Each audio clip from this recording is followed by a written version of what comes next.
warahmatullahi wabarakatuh. Salam sejahtera bagi kita semua. Perkenalkan, nama saya Latifah Wulandari binti Asbaruna. Saya merupakan dosen pada program studi bisnis digital Universitas Maksuna dengan bidang keahlian manajemen keuangan.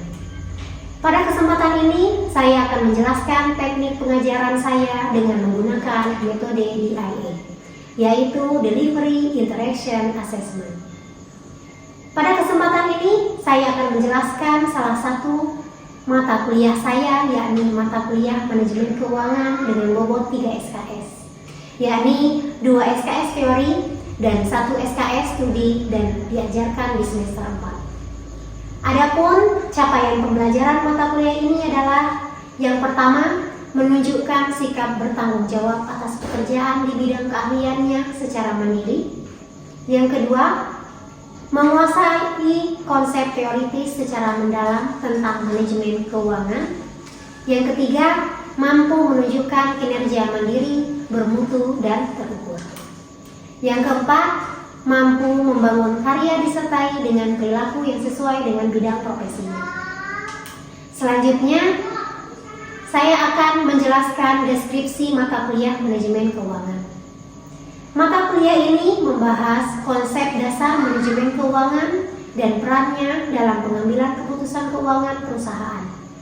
Mahasiswa akan mempelajari beberapa materi, diantaranya adalah materi pembelajaran mata kuliah ini yang terdiri dari pertama, konsep dasar manajemen keuangan, kedua, penggunaan rasio dalam analisa finansial, ketiga, modal perusahaan dan modal kerja, keempat, sumber-sumber penawaran modal dan jenis-jenis modal.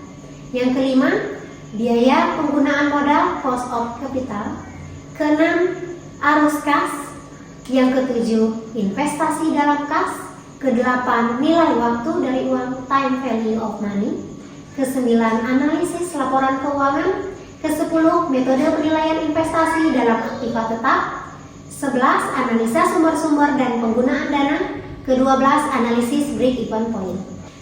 Adapun sistem pembelajaran untuk materi yang akan saya lakukan dalam satu semester, di awal pertemuan saya akan membuka perkuliahan dengan membangun keakraban melalui memperkenalkan dan juga perkenalan dalam hal ini dan juga diskusi awal. Lalu saya akan menyampaikan kontrak perkuliahan, memperkenalkan modul digital dan juga memberikan review materi sebelum saya masuk ke topik yang akan saya bahas. Lalu saya menggunakan berbagai media pembelajaran seperti e-book, LMS, Zoom meeting, serta materi video dan artikel keuangan aktual untuk nantinya memperkaya diskusi. Strategi pengajaran juga didukung studi kasus dan juga pembelajaran kolaboratif yang mana disesuaikan dengan dinamika manajemen keuangan di dunia nyata. Interaksi dibangun melalui forum diskusi LMS, breakout room Zoom, serta Mentimeter dan juga kuis interaktif. Mahasiswa diberi ruang bertanya, menanggapi kasus, dan mempresentasikan solusi finansial. Adapun rujukan pembelajaran sebagai bentuk strategi delivery proses penyampaian materi ke mahasiswa dengan menggunakan beberapa strategi, yakni textbook diantaranya. Pertama, ada modul manajemen keuangan yang dibuat oleh saya pribadi, Latifah Wulandari binti Asbaruna. Yang kedua, Husnan Square 2015, manajemen keuangan teori dan penerapannya. Yang ketiga, Kasmir 2018, manajemen keuangan edisi revisi. Yang keempat, ada Jurnal Asbaruna, evaluasi faktor-faktor yang mempengaruhi kinerja keuangan, studi kasus di Lipo Karawaci yang mana sudah terbit di Jurnal Finansa, Jurnal of Syariah Financial Management. Kemudian, media online digunakan untuk mencari topik yang menarik untuk dijadikan bahan diskusi terkait materi perkuliahan. Biasanya, di awal pertemuan dilakukan review pembelajaran yang mana fungsinya untuk mengingat kembali materi-materi pembelajaran sebelumnya dan akan disambungkan dengan materi-materi yang akan saya sampaikan. Selanjutnya, dalam perkuliahan saya juga menjalankan beberapa saluran komunikasi yang saya gunakan, yakni yang pertama menggunakan Zoom Meeting, yang kedua Google Meet, Ini dilakukan untuk berinteraksi langsung dengan mahasiswa dalam menjelaskan materi-materi pembelajaran. Selain itu juga media Zoom meeting biasanya digunakan untuk berdiskusi langsung terkait dengan keaktifan mahasiswa dalam menyikapi topik-topik perkuliahan di akhir perkuliahan. Gunakan Learning Management System (LMS) Google Classroom yang bisa diakses secara langsung oleh mahasiswa sebagai wujud tindak lanjut setiap pertemuan, yakni dalam hal ini akan memuat bahan pembelajaran, video pembelajaran, forum diskusi, absensi, dan tugas mandiri ataupun kuis di setiap pertemuan perkuliahan. Strategi yang kedua adalah dengan case method dan collaborate learning dengan memberikan contoh kasus secara berkolaborasi terkait dengan kepribadian individu serta pemberian kuis yang dapat didiskusikan agar mahasiswa lebih semangat dan semakin termotivasi dalam mempelajari materi pembelajaran. Dan di awal perkuliahan saya akan menjelaskan bobot penilaian dari mata kuliah saya, yakni ujian akhir semester sebesar 30%, ujian tengah semester 25%, tugas sebesar 25%, kehadiran 10%, keaktifan mahasiswa 10%. Selanjutnya, saya juga akan menampilkan cuplikan proses pengajaran saya dalam mata kuliah manajemen keuangan. Selamat menyaksikan, terima kasih. Assalamualaikum warahmatullahi wabarakatuh. Waalaikumsalam warahmatullahi wabarakatuh. Salam sejahtera untuk kita semua. Selamat pagi. Pagi, Bu. Semoga kalian semua dalam keadaan sehat dan tetap semangat ya dalam menuntut ilmu pengetahuan. Nah, sebelum memulai pembelajaran, mari kita awali perkuliahan hari ini dengan berdoa menurut agama dan keyakinan kita masing-masing. Berdoa dimulai. Selesai. Selanjutnya dalam hal administrasi, silahkan mengisi daftar hadir ya pada si akad dan juga Google Classroom. Dan untuk materi perkuliahan kita hari ini, modul dan juga PowerPoint sudah Ibu unggah di Google Classroom dan add link. Pastikan kalian sudah mengaksesnya ya. Nah, sebelum kita lanjut perkuliahan hari ini, Ibu ingin bridging dari materi sebelumnya dulu. Minggu lalu kita mempelajari investasi dalam kas, bagaimana perusahaan mengelola kelebihan dan juga dalam hal ini kelebihan dana ya untuk jangka pendek secara cerdas. Dan hari ini kita akan mempelajari apa? Dasar yang sangat penting di dalam dunia keuangan dan investasi, yakni dalam hal nilai waktu dari uang ya, time value of money. Hari ini kita akan belajar sesuatu yang sangat mendasar namun akan mempengaruhi seluruh perjalanan keuangan kita ke depannya. Materi ini bukan hanya soal teori saja ya, tapi juga ini tentang bagaimana kita memperlakukan uang dari waktu dalam hidup kita saat ini ya. Capaian pembelajaran. Setelah mengikuti pembelajaran ini, mahasiswa diharapkan pertama, mampu menjelaskan konsep nilai waktu dari uang secara teoritis. Kedua, mengaitkan konsep time value of money dengan fenomena keuangan masa kini.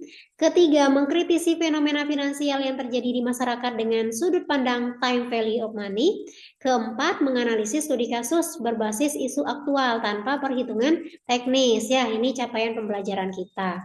Selanjutnya dalam hal yang lainnya juga di sini ada referensi yang Ibu gunakan dalam hal teori ya, beberapa diantaranya. Yang pertama ada modul manajemen keuangan yang Ibu buat sendiri, sudah Ibu share di Google Classroom. Lalu yang kedua ada buku Husnan Sweat 2015 manajemen keuangan teori dan penerapannya. Yang ketiga ada Kasmir 2018 manajemen keuangan, dan juga ada artikel yang Ibu buat ya yang sudah Ibu publish.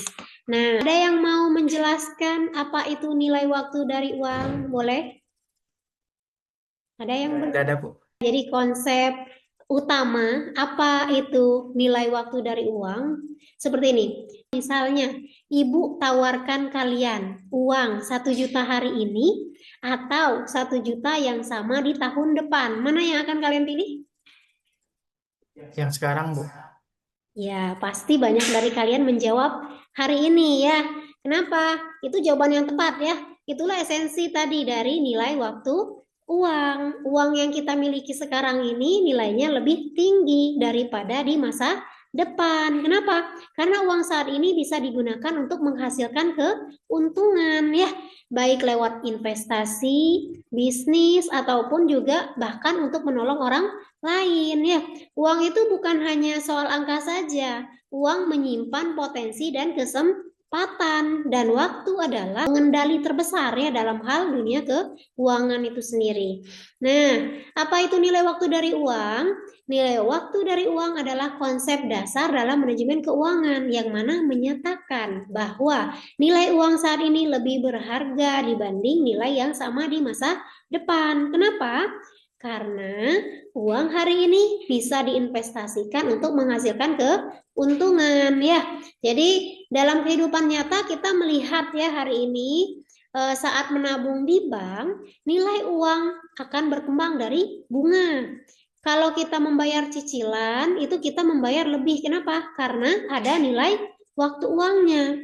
Atau kita berinvestasi, kita menilai keuntungan itu berdasarkan nilai masa depan uang ya. Nah, kalau kalian juga melihat ya data di tahun 2025 ini, kita lihat dari real tahun 2025, inflasi Indonesia itu bank rata-ratanya berapa? Tabungan bank rata-ratanya bunganya 1,75% per tahun ya. Return dalam hal reksadana pasar uang juga sekitar 5 sampai 6%. Lalu juga dari yield obligasi negara itu 6,5 ya sampai dengan 7,5%. Nah, rata-rata kenaikan harga makanan pokok itu 4,2%. Dalam hal ini kalau kita hanya menyimpan uang di tabungan, nilainya pasti akan berkurang karena inflasi itu lebih besar daripada bunga itu sendiri ya. Jadi uangmu hari ini kalau hanya disimpan itu akan miskin secara diam-diam, dan itulah kenapa time value of money ini menjadi panduan penting bagi setiap keputusan keuangan kita ya. Mahasiswa sekarang di saat ini ya tahun 2025 ini mudah dalam hal mengakses layanan pay letter untuk apa? Untuk belanja secara online. Mereka membayar misalnya 0 rupiah hari ini dan baru membayar bulan depan ya, atau bahkan 3 bulan kemudian. Nah, ini ada banyak sekali pertanyaan. Apakah pay letter itu mencerminkan pemahaman nilai waktu dari uang? Lalu bagaimana konsekuensi keuangan kalau mahasiswa tidak mempertimbangkan time value of money saat berhutang ya? Dan yang ketiga, apakah keputusan ini rasional atau justru impulsif ya dalam hal ini? Ini bisa kita lihat ya fenomena pay letter di kalangan mahasiswa ini. Mahasiswa zaman sekarang mudah dalam mengakses layanan pay letter untuk apa? Untuk belanja online karena mereka membayar 0 rupiah untuk saat ini dan bayar lagi untuk bulan depan ya, atau bisa 3 bulan, 6 bulan ya.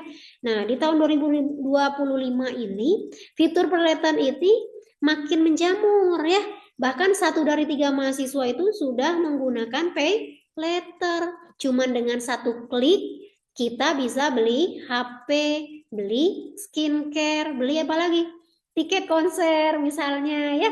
Lalu bayarnya akan datang, bayarnya nanti. Nah, ada Shopee Pay Later, Traveloka Pay Later ya, Tokopedia Pay Later. Nah, semuanya itu menggoda ya katanya gitu. Nah, ada yang ingin memberikan pendapat? Boleh saya, Bu? Boleh. Oke. Menurut saya, Bu, permisi sebelumnya, perkenalkan nama saya Ridwan, NRP-nya C1066764. Menurut saya, Bu, pay letter itu mencerminkan pemahaman nilai waktu dari uang karena kita bisa membeli barang sekarang ataupun nanti tanpa harus menunggu punya uang. Jadi, kita bisa memanfaatkan waktu sekarang sebaik mungkin dan bayar belakangan. Mungkin saat kita sudah punya pemasukan, toh banyak platform yang kasih tenor 0% bunga juga, kayak Tokopedia gitu, terus SPay Later. Jadi ya menurut saya ini keputusan yang cerdas kalau dipakai dengan bijak gitu, Bu. Itu sih menurut saya, Bu.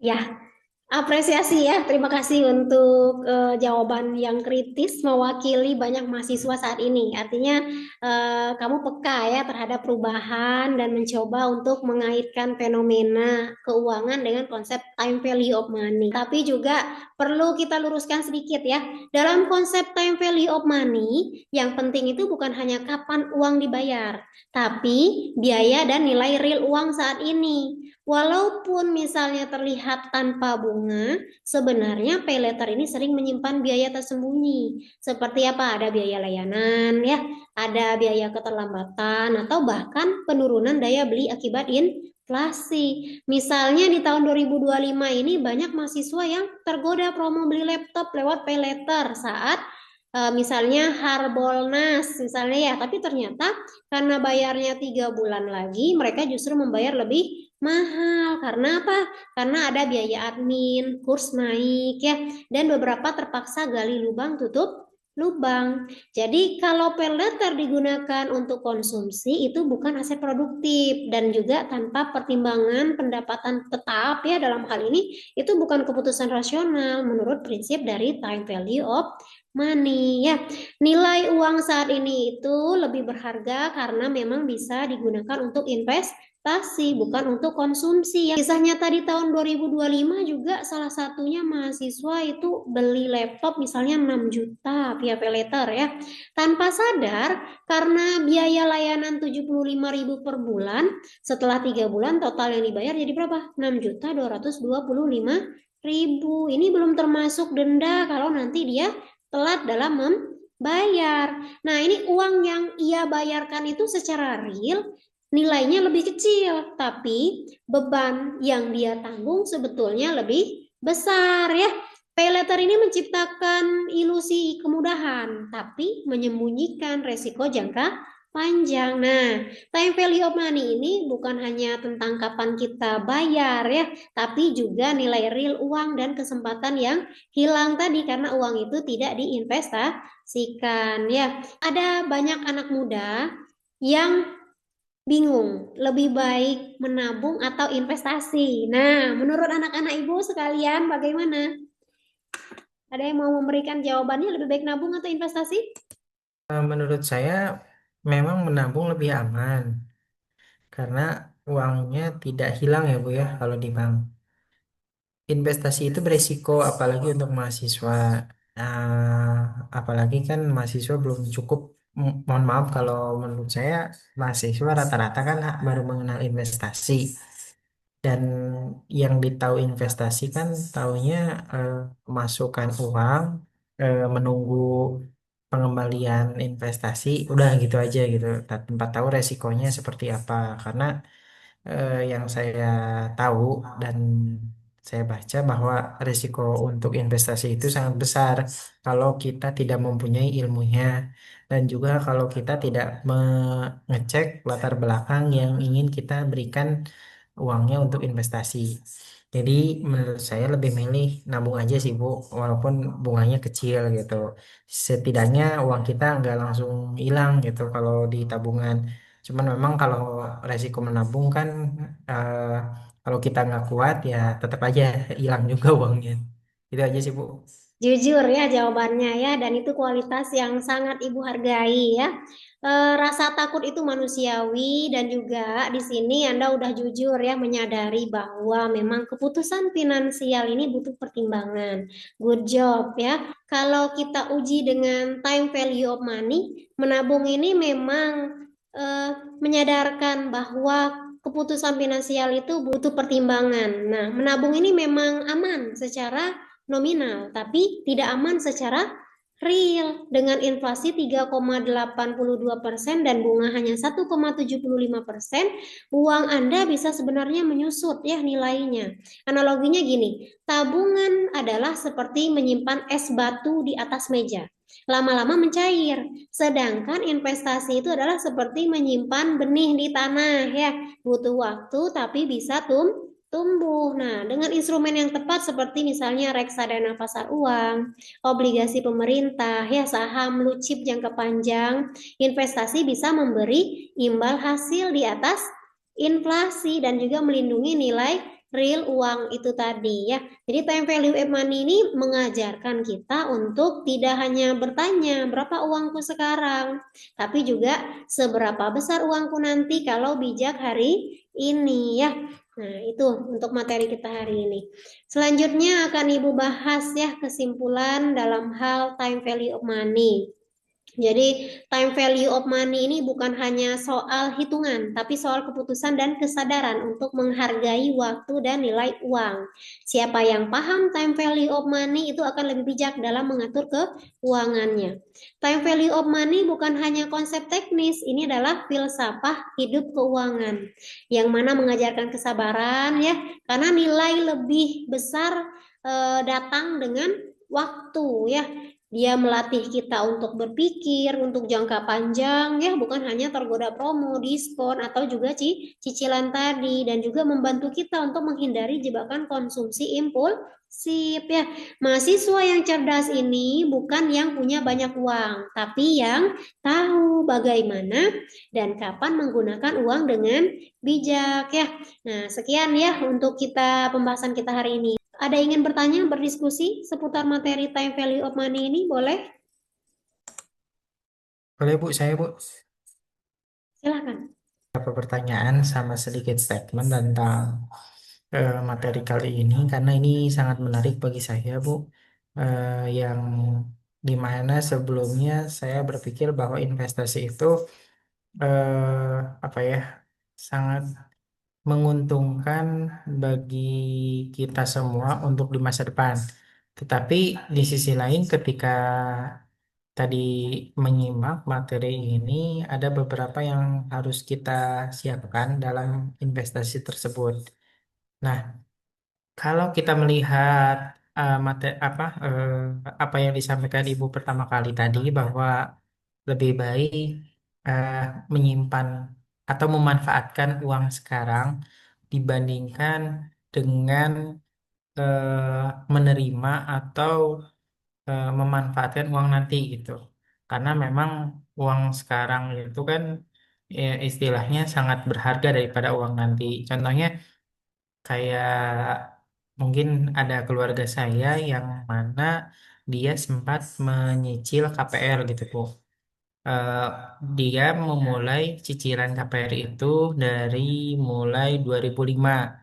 Nah, 2005 itu harga cicilan KPR itu kurang lebih di angka 420.000. Nah, untuk 2025 ini setelah saya cek ternyata cicilan minimal untuk KPR bersubsidi itu ada di 900.000. Artinya kan udah naik hampir 90% ya Bu ya dari 2005 gitu. Padahal yang dibeli eh, barangnya sama gitu.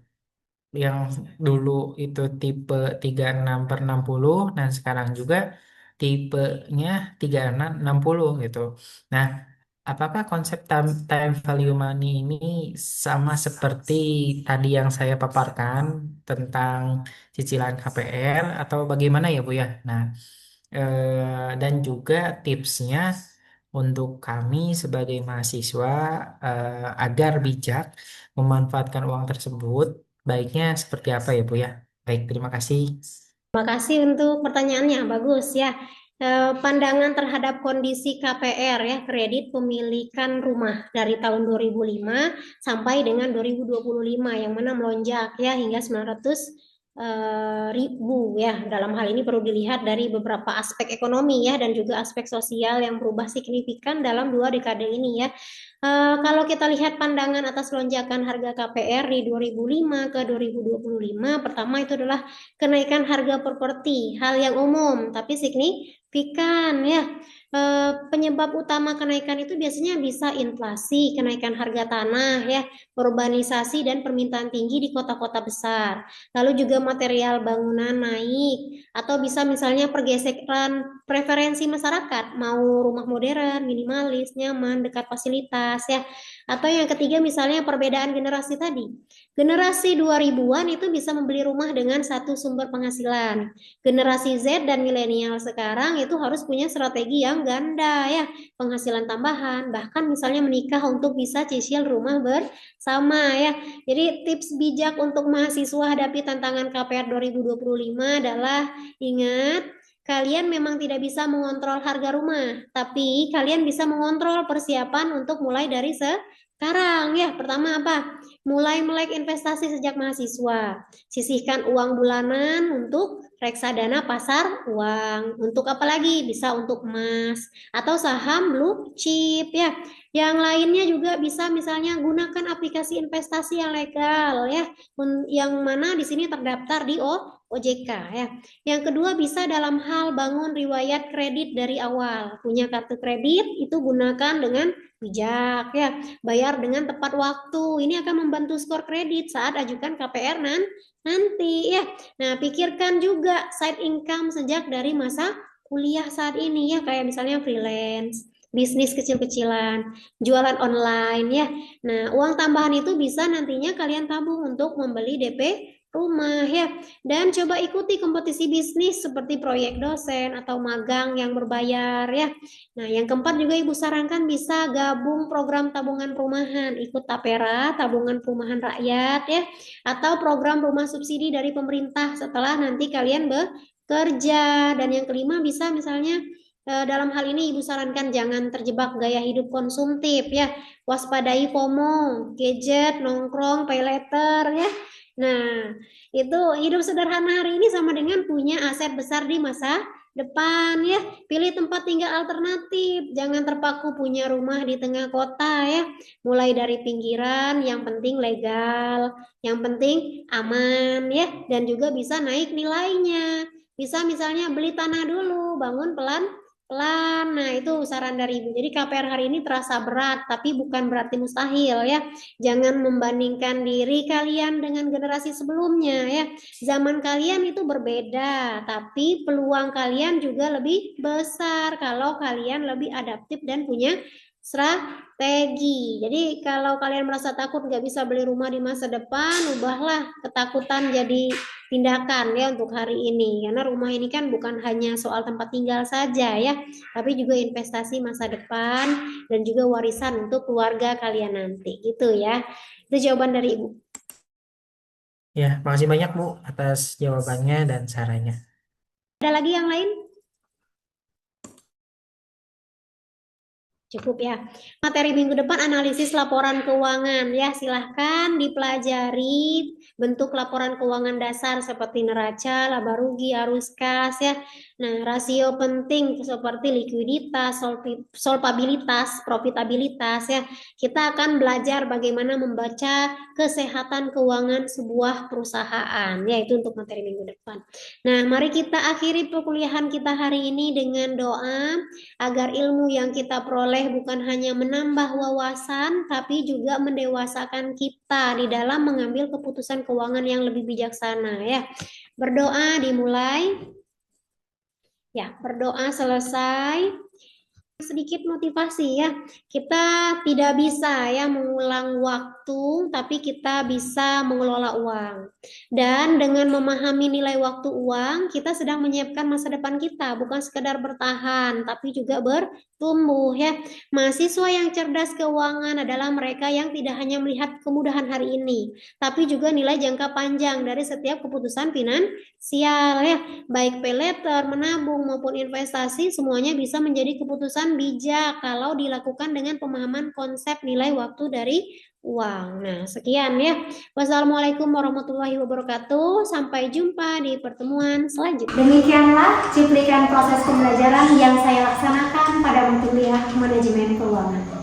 Saya meyakini bahwa pengajaran bukan sekedar menyampaikan materi semata, tetapi juga membangun semangat berpikir kritis dan karakter pembelajar sepanjang hayat. Melalui metode yang terus saya kembangkan dan pembelajaran yang saya rancang secara kontekstual, saya berharap mampu mencetak generasi yang tidak hanya cerdas secara finansial, tapi juga bijaksana dalam mengambil keputusan.